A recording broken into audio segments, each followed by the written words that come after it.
Now, to start my comments today, I wanted to just cite three individuals. Some names you'll know, some you might not, but they actually, I think, exemplify the range of the things that we're talking about. Samuel Zemurray, Phil Knight, Sam Walton. Okay, these are all individuals who have done different things at different moments in time that have very much been about the engagement of business and society and about the ways in which the multinational corporation is a critical vehicle for understanding international policy, the role of the United States in the world, and ultimately the way in which the corporation can be a force for good or for bad in how society ends up being constructed. Now, Samuel Zemurray, most people have kind of forgotten his name, but during the 40s, 50s, and 60s, he was the entrepreneur, the Russian immigrant entrepreneur who actually transformed the banana industry and became a key player in United Fruit and ultimately was aligned with many things that, there are lots of books and reports out now about his alignment with the CIA and things that he was doing in South America. But the key point is that he was an individual who was an entrepreneur who thought about big ideas in terms of the flow of capital and the flow of goods around the world. And ultimately, when we think of the flow of goods and the flow of capital around the world, we have to think about geopolitical boundaries. Right? And he became a key player in that space. Phil Knight, many people don't realize, Nike is one of the great innovators in the world that we live in today. Phil Knight used to sell, in the 60s, he sold shoes out of the back of a Pontiac for Bill Bowerman, and he realized he was making no money. So he went to Stanford Business School and he wrote a business plan about how they could make so much more money if they just outsourced production to some other place. Let's call it Japan. And suddenly we are in this world in which outsourcing is the dominant corporate form. And of course, Phil Knight's entire life changed in 1997 because Nike believed that they were immune from any kind of corporate social responsibility types of issues because they didn't own the factories in which Indonesian workers were employing 14-year-old girls. But it turned out in 1997 that when American college students vote with their feet and suddenly say, we're not going to buy Nike tennis shoes, his personal net worth took a hit of $1 billion. Right?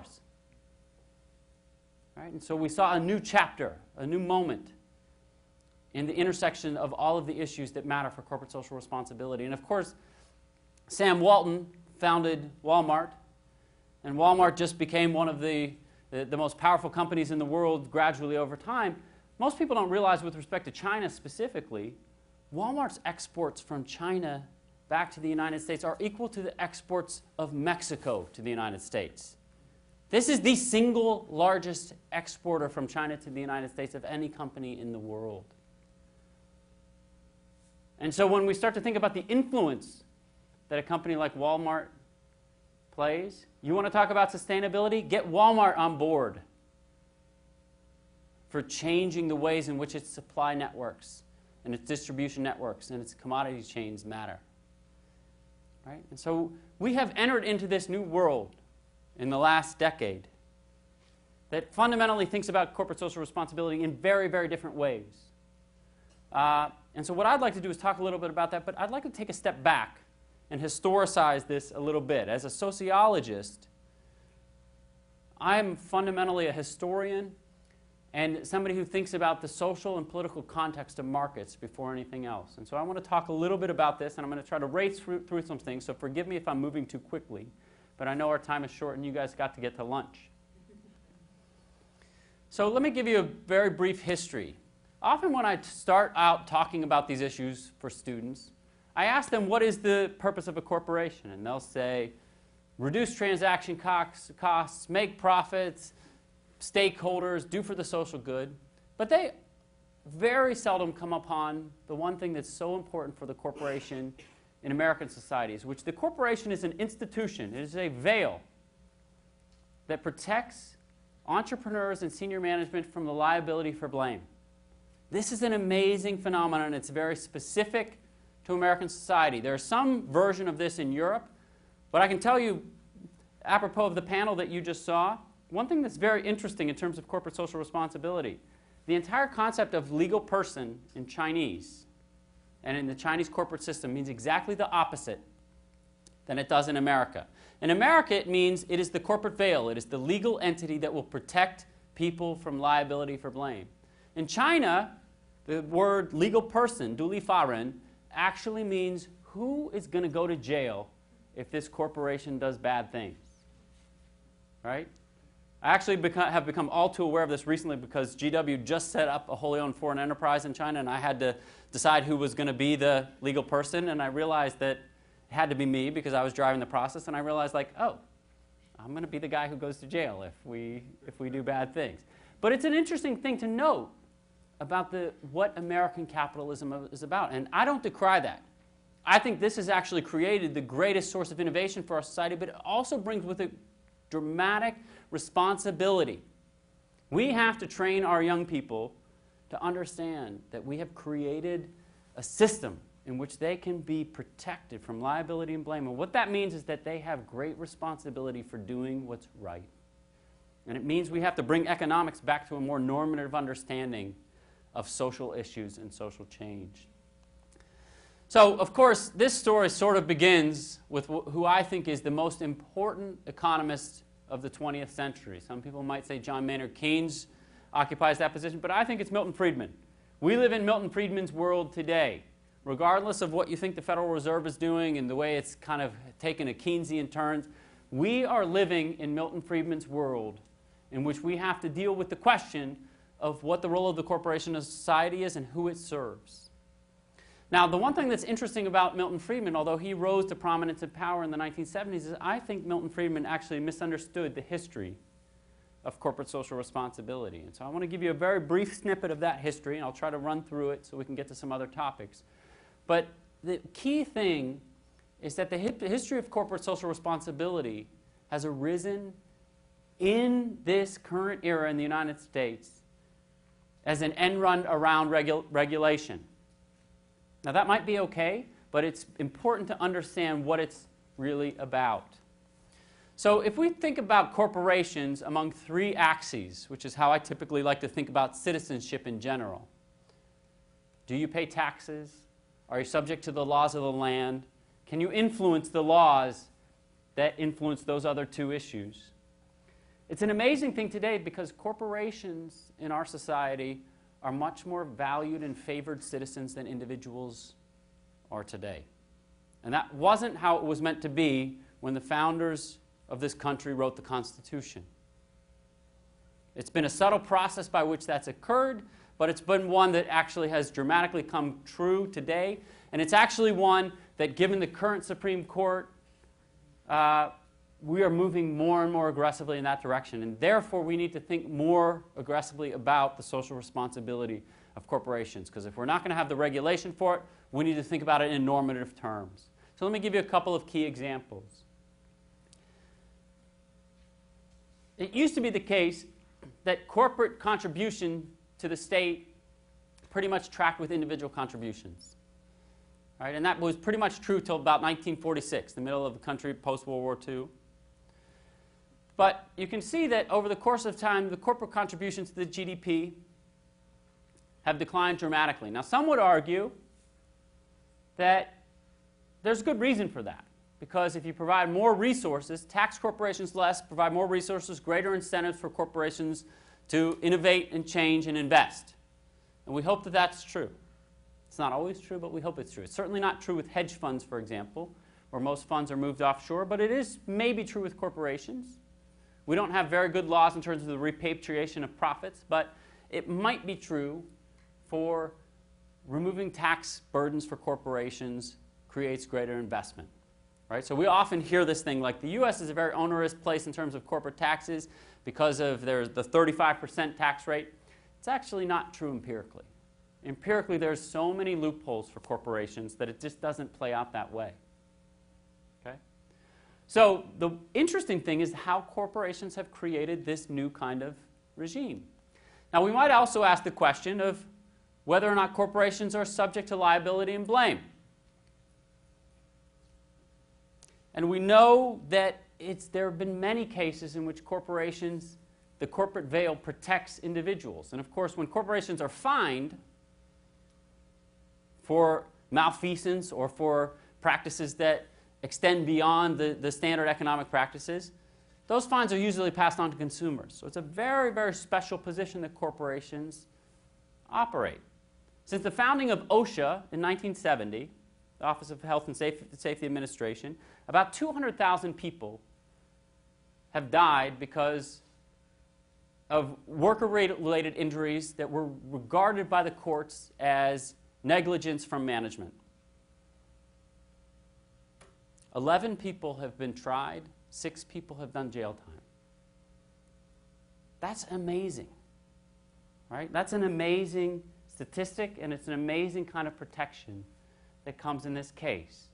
We know the famous cases that we've heard about, the Ford and Pinto and all of these things but again, the main thing is that corporations are special citizens, and therefore we have to think about them in very special relationships with respect to how their responsibilities to society play out. Now, the interesting thing about this is I think Milton Friedman got the history fundamentally wrong. Milton Friedman basically argued that there are all of these social interests, these advocacy groups, who position themselves to argue that corporations should contribute to society more.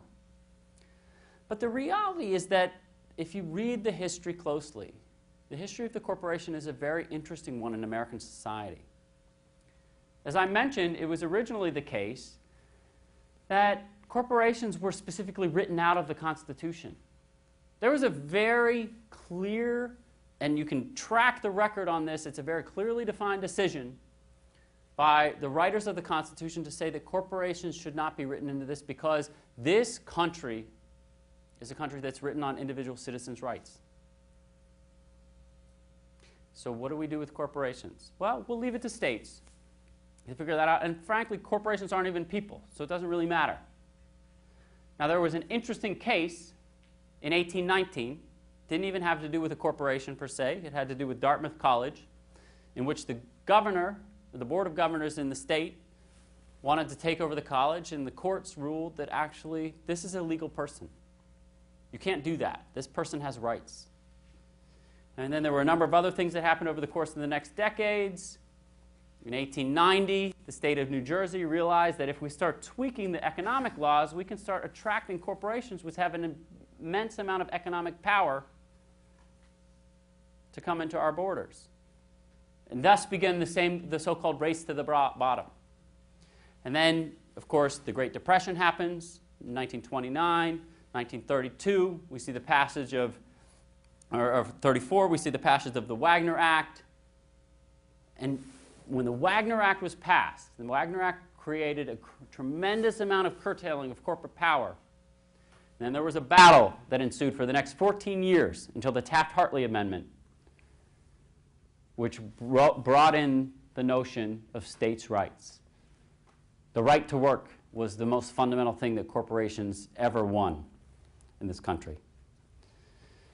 And my main point about all of this is that there has been a dialogue, a dynamic that has been pushing away, moving away from regulation and moving away from the control or the power of labor. Now, it might sound on all of this that I stand far on the left side of the spectrum. It's actually not true. I'm a rabid capitalist. I believe in globalization. I believe in free trade.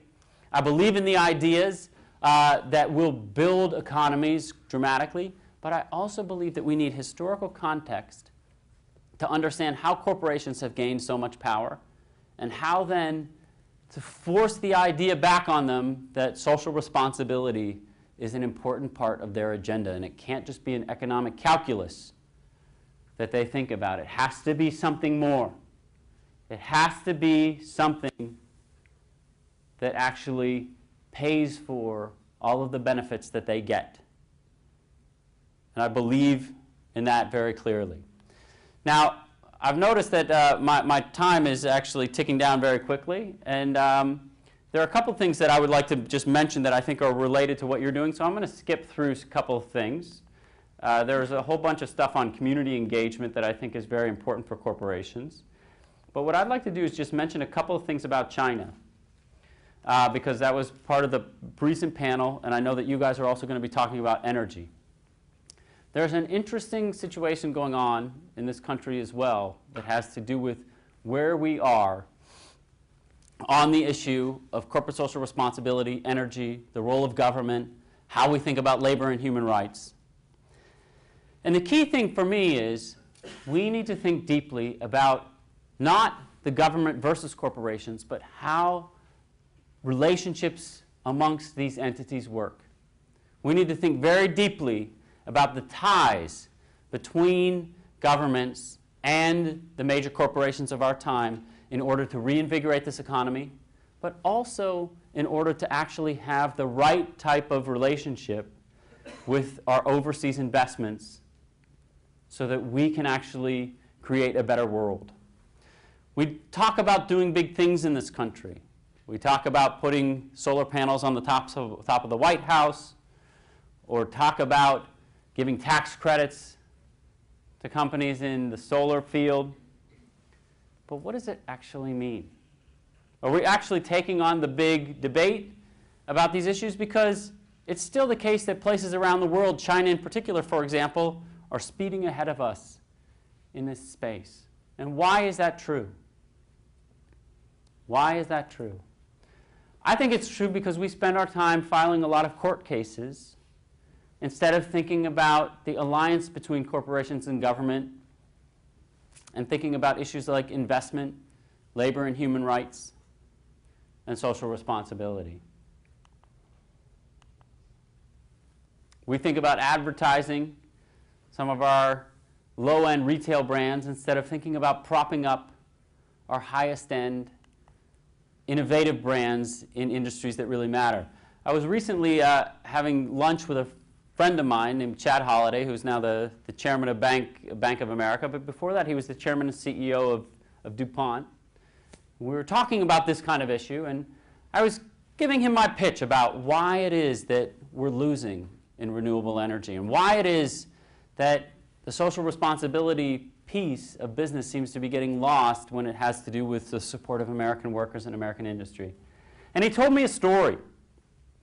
That was his story about the last photovoltaic array plant deal that he did when he was at DuPont. And he said, I just couldn't do it. America wasn't there. I wanted desperately to build a plant in America, but they weren't there. And I got into a bidding war with Singapore and Guangdong, and ultimately we built our plant in Guangzhou and built the research facility in Hong Kong. But the United States was absent. They thought tax credits would solve the deal, and it just wasn't close. And so there are a couple of pieces of that. One is just the absence of the relationship between government and industry and a lack of industrial policy. But another is the close coordination about when you are a firm going abroad, what are you going to do? Who are you going to employ? How are your issues around labor and international human rights going to matter? And you just hear this kind of thing time and time again when you're close to people in industry. And so what I would exhort you all to do as you're thinking about these kinds of issues is just remember how important this intersection and a healthy relationship between industry and government is. The State Department is such a critical player in all of this, but I think in industry we typically think of these in American society as being government over here and industry over here. And the reality is that the synergistic relationship between the two is, I just think, crucial. I think that we are going to change the world because we are a powerful government and we have a powerful economic system that could decline. We're not in a perfect situation right now. We kind of have our heads in the sand on these, but let's just say we're as powerful as we've been for many years. That kind of relationship, I think, is the one that's going to be the healthiest. Not the kind of relationship that evolved over the course of the 20th century. The kind of relationship that is a very close partnership between industry and government is the only way that we're ultimately going to have the right kind of outcomes that we want in the world. So I know that you guys are hasty to get to lunch and you have a packed agenda. So I'm going to stop right here, but I just want to say thank you again for having me, and thank you again for listening to these important issues.